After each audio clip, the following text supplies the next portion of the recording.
Mada is a community center that has as a main focus to create a place of gathering for people who are a little bit lonely, missing some companionship, and most of the gathering is done around meals.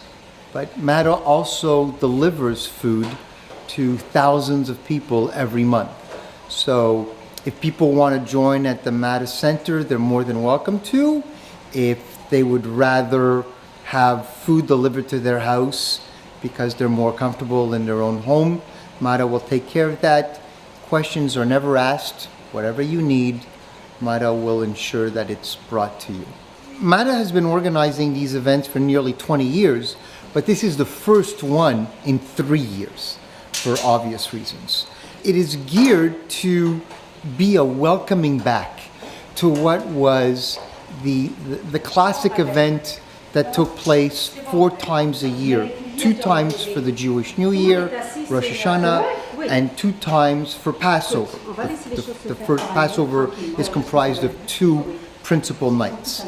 And Mada had these events taking place in 10 locations.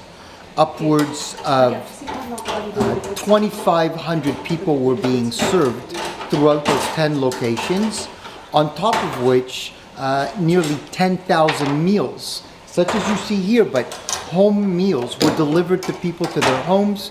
You know, just because things are a little bit tough for you does not mean that you should not have the full pleasure and enjoyment of the holiday.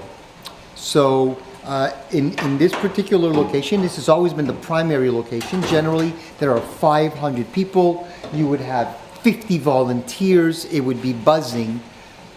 But in the world that we live in today, people are a little bit scared. People are slow to get back into life. There's a new wave of COVID taking place, which sort of deflated the whole momentum, unfortunately, in the last few days. But it's really a family dinner with your extended family. Kitchen management in Passover is a little bit more complicated than normal because of the fact that the kitchen has to be kosherized in a particular manner to eliminate all remnants of bread, anything that's leaven. Passover is elimination of bread from your home for 1 week as a symbol. As bread inflates when you make it, Passover is don't let it get to you. Stay humble. You know, don't buy into your own hot air. In Passover, the kitchen has to be rendered very rustic. We're back to burners, whereas there are, multi-$1,000 stoves just behind the plastic, saying that these are not available to you tonight. You have to go and you have to do things in a kosher manner. So rather than using the ovens, we're using Bunsen's. Rather than using pots, we're using aluminum trays. It's an additional level of complexity, which is sort of crazy considering that it falls on one of those 4 annual nights where there is the most amount of activity that takes place. So Passover seders are a little bit more complicated. Now, in someone's homes, you would take the time to kosherize the kitchen and to make it that all the amenities you have can be used for Passover, but within the rules of Passover.